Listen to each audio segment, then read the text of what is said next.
जलपरी और काला जिन।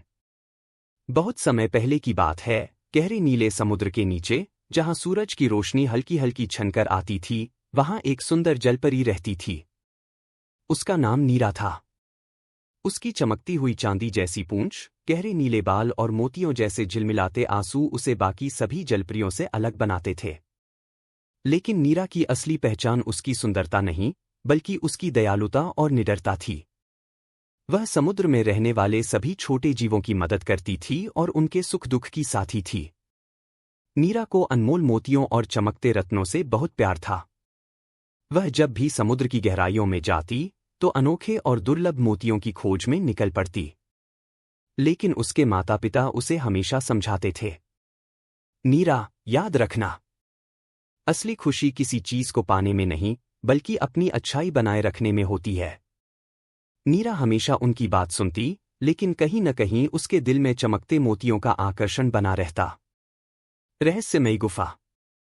एक दिन, जब नीरा समुद्र की गहराइयों में एक अद्भुत मोती की तलाश में थी, तो उसने एक अंधेरी गुफा देखी। यह गुफा बाकी सभी जगहों से अलग थी। यहाँ की चट्टानें काली थीं, पानी में एक अजीब सी ठंडक थी, और आसपास अजीबोगरीब चमकते जीव तैर रहे थे। नीरा को इस जगह से एक अजीब सी घबराहट महसूस हो रही थी, लेकिन मोतियों की चाह उसे अंदर खींचे जा रही थी। जैसे ही उसने गुफा के भीतर कदम रखा, उसे महसूस हुआ कि यहाँ का माहौल बाकी समुद्र से बिल्कुल अलग था। गुफा के बीचों बीच एक बड़ा पत्थर था, और उस पत्थर पर बैठा था काला जिन। यह कोई साधारण जिन नहीं था।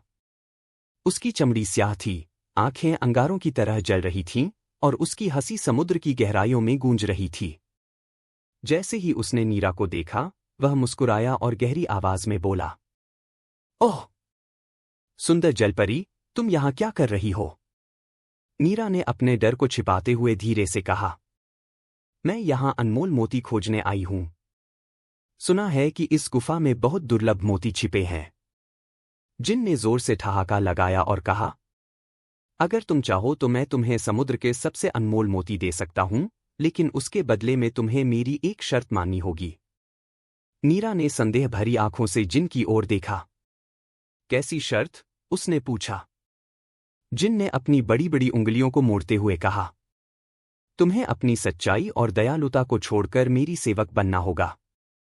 अगर तुम मेरी गुलाम बन जाओ, तो मैं तुम्हें ऐसे मोती दूंगा जो तुम्हें पूरी दुनिया में सबसे खास बना देंगे। नीरा यह सुनकर चौंक गई। उसे मोती बहुत पसंद थे, लेकिन वह अपनी अच्छाई और स्वतंत्रता को नहीं खो सकती थी। उसने कुछ देर सोचा और फिर हिम्मत से कहा, नहीं, मैं अपनी सच्चाई और दयालुता को कभी नहीं छोड़ सकती, चाहे तुम मुझे कितने भी मोती क्यों न दो। जिन की आंखों में एक शरारती चमक आई। उसने धीरे से कहा, अगर तुमने मेरी शर्त नहीं मानी, तो तुम इस गुफा से कभी बाहर नहीं जा पाओगी। नीरा का दिल जोरों से धड़कने लगा, लेकिन उसने खुद को संभाला। नीरा की बुद्धिमानी। नीरा को पता था कि काला जिन शक्तिशाली है, लेकिन उसकी कमजोरी यह थी कि वह केवल उन लोगों पर हावी हो सकता था जिनका मन लालच और झूठ से भरा हो। वह मुस्कुराई और बोली, काले जिन, क्या तुम सच में मुझे सबसे अनमोल मोती दे सकते हो? जिन ने गर्व से कहा, हाँ, बिल्कुल। मैं समुद्र के सबसे दुर्लभ और चमकदार मोती तुम्हें दे सकता हूं। नीरा ने चालाकी से कहा, अगर तुम सच कह रहे हो, तो मुझे मोती दो। लेकिन अगर तुम झूठ बोल रहे हो, तो तुम्हें हमेशा के लिए इस गुफा में कैद रहना होगा। जिन नीरा की इस बात से परेशान हो गया। उसने सोचा कि अगर वह मोती नहीं दे पाया, तो वह हमेशा के लिए इस गुफा में बंद हो जाएगा। उसके चेहरे पर चिंता के भाव आ गए। नीरा ने उसे एक और झटका दिया और कहा, अगर तुम्हारे पास सच में अनमोल मोती होते, तो तुम खुद इतने अंधेरे में क्यों रहते? तुम्हारे पास रोशनी क्यों नहीं है? यह सुनते ही जिन को गुस्सा आ गया। वह चिल्लाया, तुम बहुत चालाक हो, जलपरी।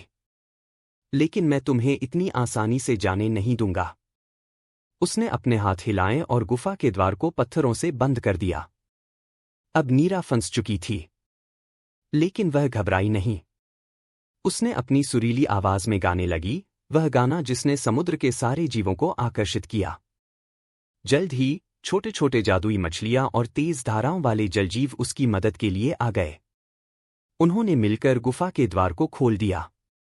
नीरा तेजी से बाहर निकली और जैसे ही वह बाहर आई, गुफा ध्वस्त हो गई। सबक। नीरा की ईमानदारी और चतुराई ने उसे मुसीबत से बचा लिया। वह समझ गई कि असली ताकत न तो धन दौलत में होती है और न ही बाहरी चमक में, बल्कि सत्य और अच्छाई में होती है। उसने वापस समुद्र के अपने घर लौटकर सभी को यह कहानी सुनाई। तब उसकी माँ ने मुस्कुराकर कहा, देखा नीरा, असली खुशी किसी चीज को पाने में नहीं, बल्कि अपनी अच्छाई बनाए रखने में होती है।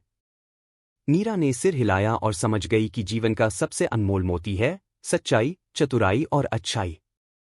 अंत भला तो सब भला।